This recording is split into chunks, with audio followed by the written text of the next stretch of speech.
السلام علیکم۔ آپ سب کو میں خوش آمدید کرتی ہوں اپنے یوٹیوب چینل پہ۔ اگر آپ میرے چینل پہ نیو ہیں تو میرے چینل کو سبسکرائب کر کے بیل نوٹیفیکیشن کو آن کر دیں تاکہ آپ کو ملتی رہے تمام ویڈیو اپڈیٹس۔ تو آئیے شروع کرتے ہیں آج کی ویڈیو۔ نشاپور میں ایک تاجر رہتا تھا جس کا نام سلیمان تھا۔ وہ اپنے ملک میں بننے والی قالینوں کی تجارت کرتا تھا۔ ایرانی قالین پوری دنیا میں اپنی خوبصورتی اور نفاست کی وجہ سے مشہور تھے۔ سلیمان اپنے چھوٹے سے بحری جہاز میں قالینیں بھر کر مختلف ملکوں میں لے جایا کرتا تھا اور انہیں فروخت کر کے وہاں سے ہیرے جواہرات خرید لاتا جنہیں وہ اپنے ملک میں فروخت کرتا تھا۔ جہاز پر اس کے ساتھ 4 ملاح ہوتے تھے۔ سلیمان کا ایک بیٹا تھا جس کا نام کاشف تھا۔ کاشف اب میٹرک پاس کر چکا تھا اور چاہتا تھا کہ اس کا باپ اسے بھی تجارت کے لیے اپنے ساتھ لے جایا کرے۔ سلیمان بھی چاہتا تھا کہ کاشف مزید پڑھنے کے بجائے کاروبار میں اس کا ہاتھ بٹائے تاکہ اسے تجارت سکھائے اور وہ بڑا ہو کر نامور تاجر بنے۔ چنانچہ وہ کاشف کو اپنے ساتھ لے جانے اور تجارت کے طور طریقے سکھانے لگا۔ کاشف ذہین تھا، اس نے جلدی ہی تجارت کے تمام گر سیکھ لیے۔ سلیمان کو اس کی صلاحیتوں پر پورا بھروسہ تھا۔ کچھ عرصہ بعد کاشف نے والد سے خواہش ظاہر کی کہ وہ تجارت کے لیے تنہا جانا چاہتا ہے۔ سلیمان نے اس کی بات سن کر کہا، ہمارے پاس ایک جہاز ہے، اگر تم جہاز لے گئے تو میں کیا کروں گا؟ بہتر یہی ہے کہ تم میرے ساتھ جایا کرو۔ کاشف خاموش ہو گیا۔ اتفاق سے چند دنوں بعد سلیمان بیمار پڑ گیا۔ 1 ہفتہ گزر گیا مگر سلیمان تندرست نہ ہوا۔ پچھلے دنوں وہ مختلف ملکوں سے قالینوں کے آرڈر لایا تھا اور اسے ہر حال میں ان ملکوں میں قالینیں پہنچانا تھے ورنہ اسے کافی نقصان اٹھانا پڑتا۔ چنانچہ ایک دن اس نے کاشف سے کہا، بیٹا اس مرتبہ تم تنہا تجارت سفر پر جاؤ۔ اگر 1 ہفتہ میں آرڈر دینے والوں کو قالینیں نہ پہنچائیں تو لاکھوں کا نقصان ہو جائے گا۔ قالینیں پڑے پڑے خراب ہو جائیں گی اور آئندہ خریدار بھی ہم پر اعتبار نہیں کریں گے۔ یہ سن کر کاشف فوراً تیار ہو گیا اور اگلے دن اپنا مال تجارت جہاز میں بھر کر روانہ ہو گیا۔ وہ مختلف ممالک عرب ریاستوں میں ہوتا ہوا اپنے گاہکوں کو قالینیں دیتا ہوا آخر میں مصر کی بندرگاہ اسکندریہ پر پہنچا۔ وہاں مال تجارت بیچنے کے بعد وہ افریقہ گیا۔ ایک افریقی ملک سے اس نے اپنے باپ کی طرح قیمتی ہیرے جواہرات خریدے اور وہاں سے واپس اپنے ملک ایران روانہ ہوا۔ مگر بحرین سے بحری قزاقوں کی ایک کشتی اس کے جہاز کے تعاقب میں چل پڑی۔ جب رات کا اندھیرا پھیلا تو سمندری ڈاکوؤں نے اس کے جہاز پر حملہ کر دیا۔ بحری قزاقوں نے 4 ملاحوں کو قتل کر دیا اور کاشف سے ہیرے جواہرات چھین کر اسے بھی گولی مار دی۔ قزاقوں کے جانے کے بعد کاشف کو ہوش آ گیا۔ قزاق اسے مردہ سمجھ کر چلے گئے تھے لیکن گولی کاشف کی ٹانگ میں لگی تھی جس سے وہ بے ہوش ہو گیا تھا۔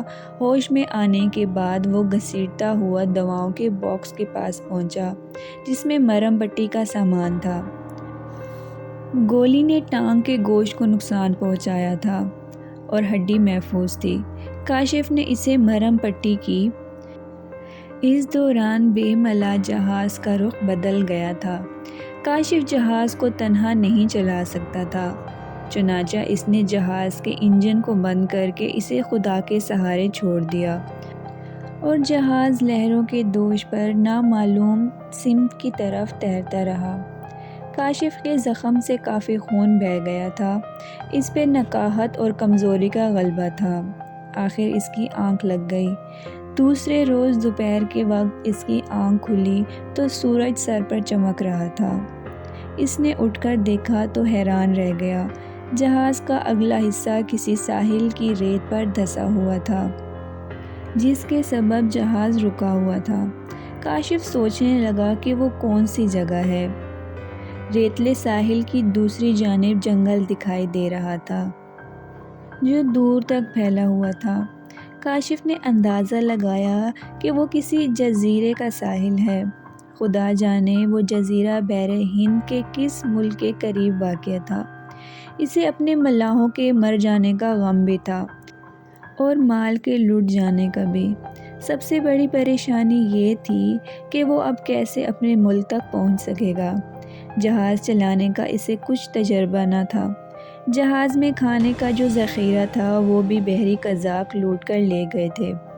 کچھ دیر بعد کاشف جہاز سے اترا اور لنگڑاتا ہوا ساحلی جنگل کی طرف بڑھنے لگا۔ شاید جنگل میں کوئی پھل دار درخت مل جائے۔ جنگل کافی گھنا تھا۔ کاشف جہاز سے اپنا پستول ساتھ لایا تھا۔ اس کے علاوہ اس کے پاس ایک شکاری چاقو بھی تھا۔ وہ آگے بڑھتا رہا۔ تقریباً 1 کلومیٹر کا فاصلہ طے کرنے کے بعد آخر اسے جنگلی سیبوں کا درخت مل گیا۔ درخت پھلوں سے خوب لدا ہوا تھا اور پھلوں کی وزن کے سبب اس کی شاخیں اتنی جھکی ہوئی تھیں کہ کاشف کو سیب توڑنے میں ذرا بھی دشواری نہ ہوئی۔ اس نے چند سیب توڑے اور ایک درخت کے تنے پر پشت ٹکا کر بیٹھ گیا۔ پھر اس نے ایک سیب کھانا شروع کیا۔ سیب میٹھا تھا لیکن اس کا ذائقہ عجیب سا تھا۔ کاشف کو محسوس ہوا جیسے وہ سیب کے بجائے کچا گوشت کھا رہا ہے۔ اس نے نصف سیب کھایا اور اسے ابکائیاں آنے لگیں، تو اس نے بقایا نصف سیب کو دیکھا تو بوکھلا کر سیب پھینک دیا۔ ساتھ ہی اس نے کہہ کر دی۔ سیب اندر سے بالکل سرخ خون کی مانند تھا، کہہ میں بھی خون نکل رہا تھا۔ کاشف نے گھبرا کر باقی سیب پھینک دیے اور اٹھ کر آگے چل دیا۔ کچھ فاصلے پر اسے کیلے کا پودا نظر آیا اور اس پر لگے کیلے دیکھ کر وہ حیران رہ گیا۔ وہ کیلے تقریباً 1 فٹ لمبے، 2 انچ موٹے تھے۔ کاشف کو اندازہ ہوا کہ ایک ہی کیلے سے اس کا پیٹ بھر جائے گا۔ چنانچہ اس نے آگے بڑھ کر ایک کیلا توڑا، پھر ادھر ادھر دیکھتے ہوئے کیلے کو چھیلنے لگا۔ کیلا چھیل کر جوں ہی اس نے منہ کی طرف بڑھایا، کیلے کی رنگت دیکھ کر حیرانی سے اچھل پڑا۔ کیلے کا چھلکا تو زرد تھا مگر اندر سے کیلا سفید کی بجائے سرخ تھا اور اس میں سفید کیڑے کلبلا رہے تھے۔ کاشف نے کیلا پھینک دیا۔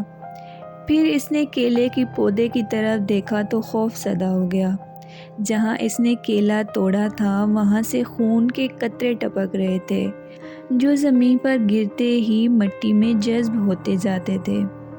کاشف کے لیے یہ حد درجہ پر اسرار بات تھی۔ وہ سوچنے لگا کہ کیا اس جنگل میں تمام پھلوں میں خون ہوگا؟ یہی سوچتے ہوئے وہ مزید آگے بڑھنے لگا کہ شاید جنگل میں کوئی آبادی ہی مل جائے جہاں سے وہ مدد حاصل کر کے اپنے ملک پہنچ سکے۔ تھوڑی دیر بعد اسے ناریل کا ایک پیڑ نظر آیا۔ پیڑ پر بڑے بڑے ناریل لگے ہوئے تھے، جبکہ پیڑ کے نیچے زمین پر بھی 3-4 ناریل گرے ہوئے تھے۔ کاشف کو بھوک ستا رہی تھی۔ اس نے سوچا کہ ناریل کی گری بھی کھائے گا اور اس کا پانی بھی پیے گا، لیکن جیسے ہی اس نے ایک ناریل اٹھایا، ناریل سے ایک خوفناک چیخ بلند ہوئی اور کاشف نے گھبرا کر ناریل پھینک دیا۔ پھر اس نے ناریل کی طرف دیکھا تو خوف سے اس کا دل دھک دھک کرنے لگا۔ ناریل کی جگہ ایک انسانی کھوپڑی پڑی تھی، استخوانی کھوپڑی، جس کی آنکھیں اور منہ کی جگہ گڑے نظر آ رہے تھے۔ اپنی جگہ پڑی آہستہ آہستہ حرکت کر رہی تھی۔ کاشف چند لمحے دہشت زدہ نگاہوں سے اس پر اسرار کھوپڑے کی طرف دیکھتا رہا اور پھر لنگڑاتا ہوا وہاں سے دوڑنے لگا۔ شکاری چاقو اس کے ہاتھ میں تھا۔ کچھ دیر میں وہ کھوپڑی سے کافی دور نکل آیا، لیکن ایک جھاڑی کے پاس سے گزرتے ہوئے ایک دم کوئی چیز اس کی کمر کے گرد لپٹتی چلی گئی اور کاشف کے منہ سے چیخ نکل گئی۔ جھاڑی کی ایک لمبی شاخ کسی سانپ کی طرح اس کے گرد لپٹتی ہوئی اسے جھاڑی کی طرف کھینچ رہی تھی۔ کاشف سمجھ گیا کہ وہ جھاڑی آدم خور پودا ہے۔ اس نے ایسے جنگلی پودوں کے بارے میں پڑھ رکھا تھا جو انسان کو شاخوں میں جکڑ کر اس کا خون چوس لیتے ہیں۔ کاشف نے جلدی سے اپنے چاقو کے ذریعے شاخ کو کاٹنا شروع کر دیا تو شاخ سے ایسی آوازیں نکلنے لگیں جیسے کوئی زخمی جانور تکلیف سے کرا رہا ہو۔ جلد ہی شاخ درمیان سے کٹ گئی اور کاشف اس کی گرفت سے آزاد ہو گیا۔ اس نے شاخ کا کٹا ہوا حصہ دیکھا تو وہ زمین پر پڑا سانپ کی مانند کلبلا رہا تھا۔ اب کاشف آگے بڑھتا ہوا جھاڑیوں سے بچ کر چل رہا تھا کہ کہیں دوبارہ کوئی آدم خور پودا اسے نہ جکڑ لے۔ تھوڑی دیر بعد جنگل ختم ہو گیا۔ وہاں سے کچھ فاصلے پر مٹی سے بنے کچھ گھر نظر آ رہے تھے۔ اس طرف ان گھروں کی پشت تھی۔ کاشف کے اندازے کے مطابق وہ گھر تقریباً 200 قدم کے فاصلے پر تھے۔ اب شام کا اندھیرا بھی پھیلنے لگا تھا۔ وہ اس آبادی کی طرف بڑھنے لگا۔ تھوڑی دیر میں وہ ان مقامات کے قریب پہنچ گیا۔ چونکہ ان گھروں کا منہ دوسری جانب تھا اور وہ آپس میں ملے ہوئے تھے، اس لیے کاشف دائیں جانب سے گھوم کر دوسری طرف پہنچا تو حیران رہ گیا۔ مکان بے آباد پڑے تھے۔ وہاں کوئی انسان تو کیا، چڑیا کا بچہ تک نظر نہ آ رہا تھا۔ مکانات کے سامنے پانی کا ایک چشمہ بہہ رہا تھا۔ چشمے کا پانی ایک تالاب میں جمع ہو رہا تھا۔ دوپہر سے اب تک چلتے چلتے بھوک اور پیاس سے کاشف کا برا حال تھا۔ وہ پیاس بجھانے کے لیے چشمے کی طرف بڑھا۔ اسی لمحے تالاب کی طرف سے کسی کی آواز ابھری۔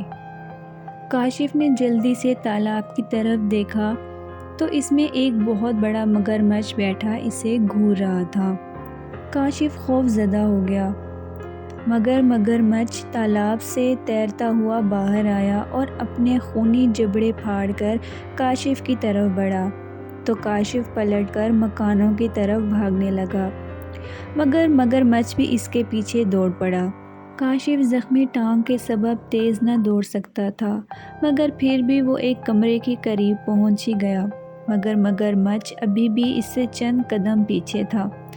کاشف تیزی سے کمرے میں داخل ہوا۔ اندھیرا تھا، مگر جلدی سے اس نے پلٹ کر دروازہ بند کیا اور کنڈی لگا دی۔ پھر اس نے دروازے کے ایک سوراخ سے باہر جھانکا تو مگرمچھ واپس تالاب کی طرف جانے کے بجائے دروازے کے آگے لیٹا ہوا تھا۔ کاشف سمجھ گیا کہ مگرمچھ اس کے باہر نکلنے کا انتظار کر رہا ہے۔ وہ اندھیرے کمرے کا جائزہ لینے لگا، لیکن کچھ نظر نہ آیا۔ وہ سوچنے لگا کہ کمرے سے کیسے نکلے، کون ہے؟ دفعتاً کمرے میں ایک آواز گونجی اور کاشف بے اختیار اچھل پڑا۔ جاری ہے۔